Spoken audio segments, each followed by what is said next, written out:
Hello hi friends, welcome back to my channel Sindhu study desk. ఈరోజు చతుర్భుజ కోణాలు 3:4:5:6 నిష్పత్తిలో ఉంటే ఆ కోణాలను కనుక్కోండి. ఇప్పుడు చతుర్భుజంలోని 4 కోణాల మొత్తం ఏమవుతుంది? 360 డిగ్రీలు. నెక్స్ట్ కోణాల నిష్పత్తి ఏమిచ్చిండు?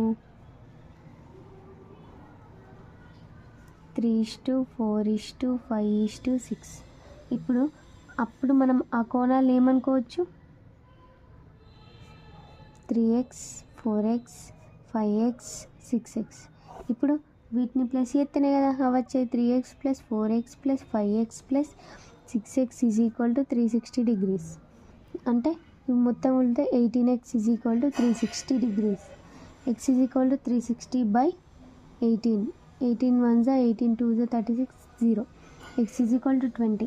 అంటే ఆ కోణాలు మనం కనుక్కోవచ్చు కదా. ఇప్పుడు 3x అంటే 3 × 20 ఏమైపోతుంది? 60.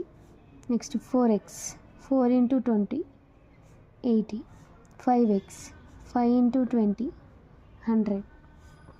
6x 6 × 20 120.